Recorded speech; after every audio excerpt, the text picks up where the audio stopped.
Bob seems a little bit better today. He's not laying with his neck bent on the floor and sort of almost between his legs. But I think he's blind. I mean, he can probably see, his eyes can probably see, but his brain isn't computing. So whether it was a stroke that he had night before last, or whatever it was that caused the problem to start with has manifested itself again and affected him, but he's making that noise again. He's making that weird, you know, plucking a blown up balloon noise. He doesn't seem to know where his food is.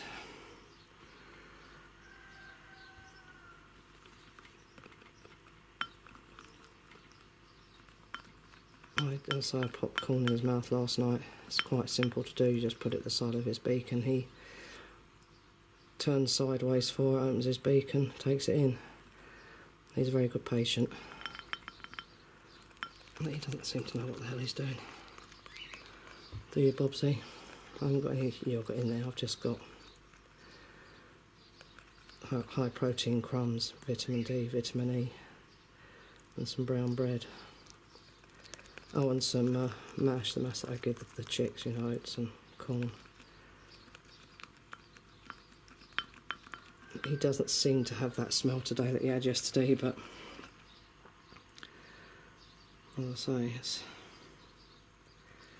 it's after he's eaten or while he's... Actually, it's when he drinks. It's when he drinks and it goes down, it seems to come up, and then the L crop really makes a blurbling noise, and so does everything else. Weird squealing, screeching noises like a rusty hinge. Most peculiar, most peculiar. Well, Bob, although his neck's not bent right round, he's not improving. Old Moon is keeping charge of him and taking watch. Make sure he doesn't come to any harm, but he's trembling and doesn't seem to know where he is or what's going on. I have to put his corn right under his beak to encourage him to eat, and his comb's beginning to flop over to the side again. He won't eat his concoction, he barely drinks. I really have to force the issue for him to drink. Oh, I still keep putting corn into his beak by, you know, rubbing the side of his beak, and he opens up and, you know, takes it. And he does try to eat out of his dish, his corn out of his dish, but he fumbles around, you know, as if he's blind. But then if I take my finger, you know, to his eye, he'll blink, so he can obviously see my finger coming towards him. But he just doesn't seem to be able to function. So in this trembling, he does poor little love. So I don't know. We don't know, do we, Mooney? Hey, we don't know what to make of him. Poor Bob. You don't know what to make of it either, do you? You don't know quite what to do. You would like to herd him, but you know you mustn't. So, last night he was on the kitchen floor because I was sort of still administering to him on and off. And when I got the turkey in, and she was standing right beside him, and he took absolutely no notice whatsoever. He was totally unaware that she was there. So, you know, the lights are still on, but absolutely no one's home.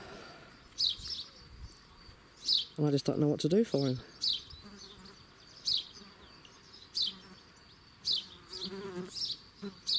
So, oh, this damn fly. There we are. I've lost all hope for Bob.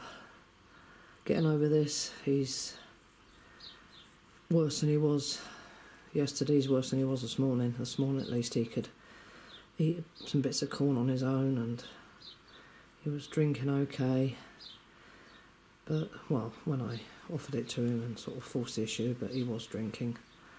But now I've just given him a boiled egg, and he sort of beaked at it, but he couldn't open his beak. He just ran his beak over it, so I broke a bit off and put it to the side of his beak. He opened his beak, I put it in, and he just spat it straight out.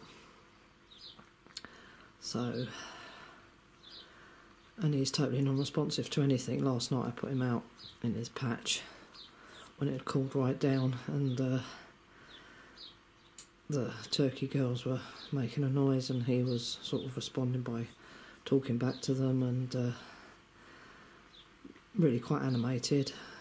I mean, he wasn't acting like a normal rooster. He wasn't walking around or, you know, doing anything normal. He was as he is now, but, you know, vocalising and trying to sort of lift his head to see where they were and what have you, but he wasn't moving anyway. He was staying still.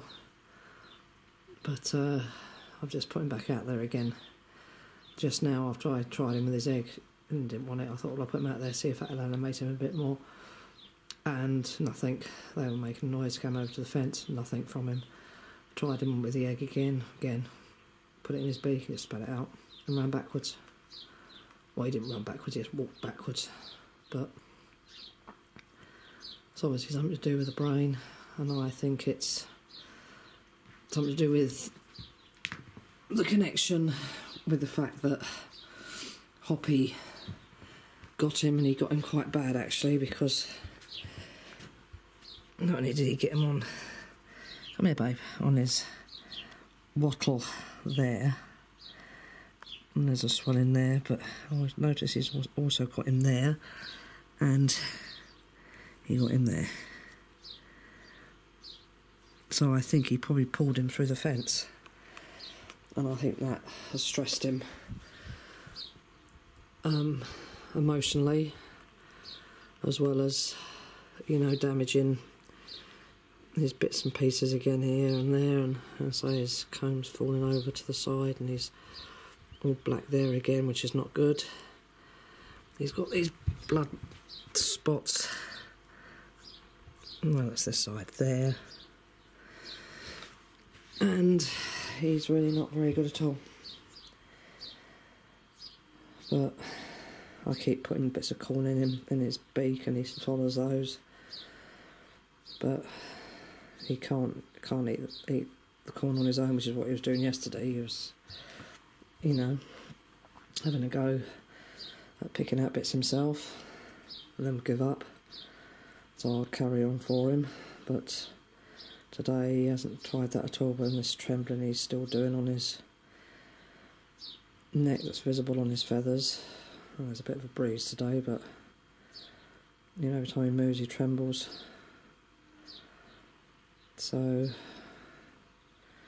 stress has obviously damage to his blood supply around his head, and the stress of being attacked.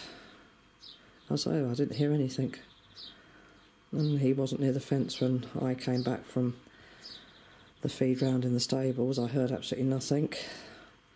Hoppy was a relative distance away from him, but obviously that's what happened, because, you know, I noticed it when I went to give him his corn after I changed Hoppy and Loppy over for Boots and out in the back here and Whitey, and I was there, so there's no way that Boots got him. He wouldn't have done anyway. So I think this is it for Bob. I'll keep on trying. He couldn't eat any yoghurt this morning either. I gave him some yoghurt and some egg, raw egg. He didn't even really drink that. It would appear that it's only fluids that I can get him to take with any enthusiasm. So I think, and so that's it for him. Well, I have a very strong suspicion that Bob's problem is his neck, and I reckon that Hoppy grabbed him through the fence and pulled back, and Bob pulled back too, obviously to get away from him, and it stretched his neck or pulled his neck, dislodged his neck. It's certainly not dislocated or anything like that, but I've checked it. But it's certainly a neck damage, I think, which of course is going to affect the blood flow to his brain and affect everything else. I know what it's like to have a problem with your neck and you end up with headaches and you're disorientated and you keep feeling sick, and yeah, it's not funny. So I've got a very strong suspicion that's what happened, that he pulled one way as Hoppy was pulling the other, and that's caused the problem. So he might recover. Might. I've just spoon fed him 2 teaspoonfuls of yoghurt and half a mashed up boiled egg. He's eaten, I suppose, 3/4 of that off the spoon. He's sort of bigged it off the spoon, sucked it off the spoon.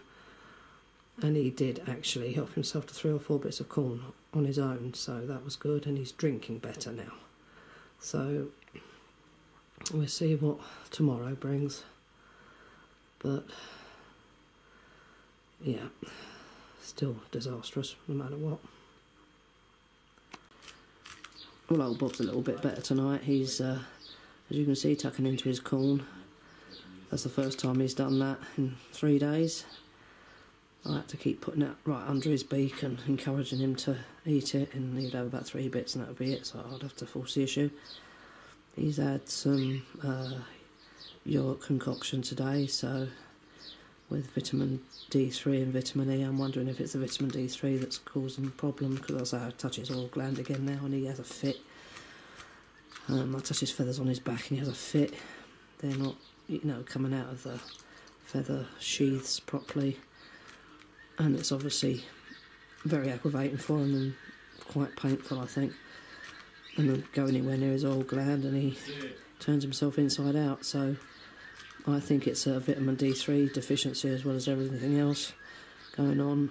And because he hadn't had it for what, a week and a half, 2 weeks, maybe longer, you know, it's gradually the build-up that he'd had, and from the vitamin D3 and vitamin E and all the other bits and pieces were keeping him going. It obviously took that length of time for it to decrease enough for it to have a profound effect on him again, without the convulsions. But he's certainly a lot more alert tonight. But then he always did seem to be better this time of night, when things had cooled down and you know, everybody was making a row going to bed. He was far more animated when he was really crook. But yeah, it's been a hard job getting his yoghurt concoction, all his bits and pieces in it, down him today, and there's still some left. So I'll persevere and try and get him to finish that. But last night he regurgitated, it looked like most of the yoghurt and egg yolk mix I'd given him, because that's all I could seem to get into him, really, with him actually doing it himself, was liquid food. And so I'm putting the corn against his beak and him opening it and just popping it in. But you know, it was limited how much corn I could actually give him, sort of every hour on the hour. And I say it was all over his towel this morning and over the kitchen paper that I sit him on, stand him on. So obviously with his head down, sleeping, most of it had come back up and out through his beak, so that wasn't good. But he hasn't done that today as yet. And he's really tucking into that corn properly. Again, like a proper chicken, so perhaps it is the vitamin D and vitamin D3 deficiency, so we'll keep it going and see what happens. And perhaps I'll have to go to the vets and get some soluble vitamin D3, or I'll have to milk his oil gland and cover his feathers on his chest where he does preen, so he can get some, you know, vitamins himself, you know, vitamin D3 that way himself. I'll try and get some water-soluble stuff. I'll try, but I say he's improved a fair amount, so I'm quite pleased tonight, better than I was this morning, so that's good. Poor Bob's about much the same. He only had a bit of corn this morning. I've had to force the issue with a few more bits. He won't eat his yoghurt and egg concoction. He doesn't really want to drink that much. he seems to be a bit more alert every time I move. You know, he sort of sees where I am, what's going on, but then he flops back to how he is now. So honestly don't know what's going on, but there we are. We'll keep him going until he does one or the other. And these damn flies, horrible little things, they're persistent. They land on you and they just won't go. It's almost impossible to kill the damn things too. Not by hitting them with anything, but yeah. And then this morning when I went out, I thought, I don't know, I feel very uneasy, and the turkeys were looking, and older Boots was looking, and I sort of scoured the fields to see 2 young foxes coming through the gap to the field here by the turkeys, where I've got the fence open for the mares to go out into the other patch by the muck pit. So I just stood there and looked at them, and they looked at me, and then they both took off. So I thought, great, that means I've got a minimum of at least 4 foxes in the immediate vicinity. So yeah, I've got to go and reinforce everything now and get my son to pee in the bottle so I can spray all along the fences and just about everywhere. And then I go out into me muck pit to look at me potatoes, as I do every day or every other day, to find that they're absolutely decimated by 1,000,001 Colorado beetle bugs, grubs. I didn't even know what they were. I just saw these orange tick-like looking things on all my potatoes. 2 plants have been totally decimated. And absolute horror, I thought, what on earth is this? And came and researched it and realised, yeah, they're Colorado beetles. So now I've got to go and pluck those all off by hand, and when the sun's gone down, spray with neem oil. And just hope that well, last year I lost all my potatoes because we had a frost at the end of May. For 4 nights. 4 nights we had a severe frost. That was the end of my potatoes, and now this year they're doing very well, just beginning to flower, and from nowhere they're being eaten to nothing, back to stalks, by Colorado beetle. Great, you know, I've never seen a Colorado beetle in my life before. Certainly not here, well, not ever, but there we are. So yeah, so the horror carries on, day in, day out. Oh, just when I didn't think there was any hope left for Bob, because I had him out there and he was talking to the ladies, but he had his head bent and he wasn't walking forward, he was only going backwards, he wasn't doing anything except making noises and what have you, and I just heard him, and there he is at the gate. So we'll open the gate and see what happens. Get out of the way, Moon. Go and lay down. See if he'll walk through. As I say, he hasn't moved out there. Yes, we're walking. Well, that's a good sign. He doesn't even know... Moon, go and lay down. Very wobbly. Come on then, Bobs. See if we can make it to the door. Go and lie down, Moon. You can't assist him.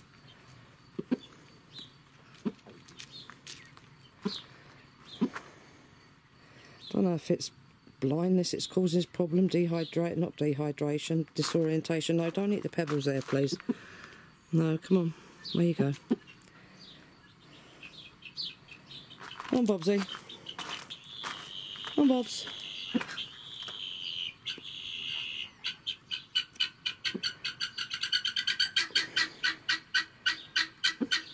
No, disorientation, that's the word I meant to say. Did I say that? I don't know. I'm so miffed today, I don't know what I'm doing. Just spent 4 hours, 4.5 actually, picking off every last Colorado beetle larvae I could find. Thousands I must have picked off, absolutely thousands. The whole bucket that I had soapy water in is full. You can't see the water for the larvae, about, I don't know, 100 plus adults. Just giving me potatoes a damn good watering. And as I'm watering the compost that they're growing in, it was sort of moving around with the water as it was running, because it wasn't going directly straight through, and hundreds of larvae that were all sort of curled up, obviously pupating or whatever they do to turn into adults, were appearing. So I spent another hour raking around every plant around the bottoms to, I don't know, I suppose about 6-7 inches out all the way round, plucking out these damn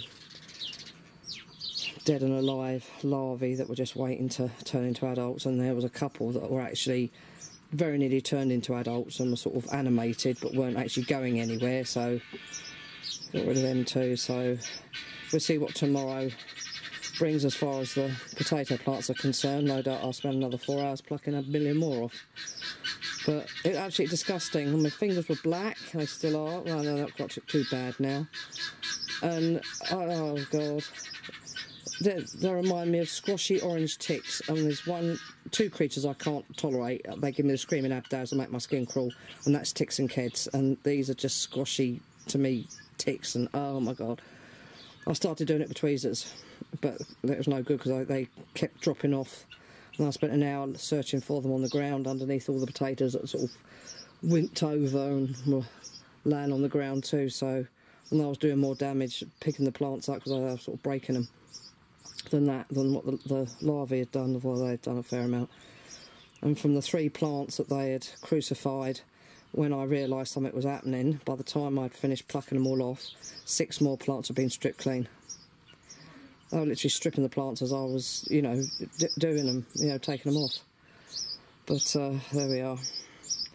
That's now done. Up I got sunstroke as well. It was about 38 degrees around there in the full force of the sun. So, yeah, no air, no nothing, so, yeah. If I'm still alive tomorrow, I should be surprised. Were you going to go in, Bob, or are you just going to stand there waiting for me to pick you? I think you can go up step, can you? Oh, I better pick him up and put him in. No, he did make it through the door. He fell over the step, but he did make it through the door. So that's, at least he's going forwards now. It's the first time he's gone forwards and for any distance. That was quite a long distance he went forward there as well. 5 days, it's now 5 days. So I suppose we could say there is a bit of an improvement, but he's just not eating now. And you can see he's all sort of tucked up, he's all emaciated. So I honestly don't know what this is. I don't know if it was the heat that was down when I finished him. Where are you going to go, babe? You're going to go around there? Well, I want you to try and have something more to eat before you go to bed, and I haven't got your bed ready either, so you'll have to wait a bit. Yes, you will. Not just yet. But, yeah, I don't know what to do for him. I really don't. He makes weird noises when he eats and drinks. When I do manage to get something into him, it's gurgling and popping and pinging sound he makes. Well, his intestines and his crop make, not him. It's his internal workings that make that noise. He hasn't got the smell about him anymore, so that's good. But so he was under the shade for the hottest part of the day, and he stayed there. But intermittently, I suppose that was from about 3 o'clock, he was under his shade. But before that, he was floating around outside the turkey shed, and although there's 2 big plants there that gave a bit of shade, there's no airflow. And he was spending a lot of the time laying down behind the 2. One's a burdock and one's a sort of a daisy type thing. So of course he was getting no airflow underneath himself or above himself anywhere. And although it was in the shade, it was hot. I was in a muck sweat, and I was just dripping, just spraying and doing this. I was under trees and I was dying, but I did keep checking him, and there was a good breeze that day. But as I say, with him laying down for most of the day behind the 2 wild plants, he didn't get much airflow, although he was in the shade. And then he would come out and wander around and flirt with the turkey ladies, but of course he was in the full force of the sun then, but he could quite happily go under his shade. But he probably wasn't too happy about going under that end. Number one, because the turkey ladies weren't there, they are under their shade by their shed. Number two, it wasn't Floyd and Boots out there morning and afternoon. It was Whitey in the morning and Ooster A. Ray in the afternoon. And he's not too keen on either of them. So it may well be the heat that's, you know, done for him again, but the last time the heat affected him, when I was only out in for about 3 seconds, he came right again after 3 hours. Well, it's now been 5 days. 5th day this is, and he's still, I suppose he's improved a little, I suppose he can walk forward, but he's very wobbly, but he's by no means anywhere near right. So I don't know. Well, he's just finished his egg and yoghurt. Mind, it was a long process, but he has finished that.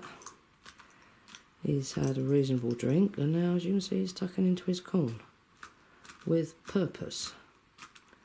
He's not grabbing it sideways, he's not looking around as if, you know, he knows where it is, but he just can't see it, or his brain just won't work for him and allow him to pick it up and swallow it, and just sort of fumbling around, I say, with his head sideways and his beak sort of snapping at the air but not doing anything, and looking really quite, I don't know, brain damaged. But he's looking around and he's got his head straight and he's going for it, picking it up, swallowing it. So that's definitely an improvement. One small step forward for Bob, from being a perfectly normal rooster to being, I don't know, totally disabled again, to being only 40% right, but at least we're 100% when it comes to eating our corn now. So yeah, that's quite a big step forward for him. A big step forward for 5 days. The biggest step forward in 5 days. So again, I'm hopeful. And he's lifted his head up quicker and looking around, rather than putting it sideways and looking as if he's going to keel over. He's just putting it down, picking it up. So that's an improvement too. So we will see. Then he's finished eating, he's just thrown himself on the floor, literally, and he's laying like that again. Doesn't seem to be very comfortable because he keeps throwing his head around and trying to get himself comfy, and he sort of wipes his beak on the floor as they do, and doesn't seem to know what to do with himself, so yeah.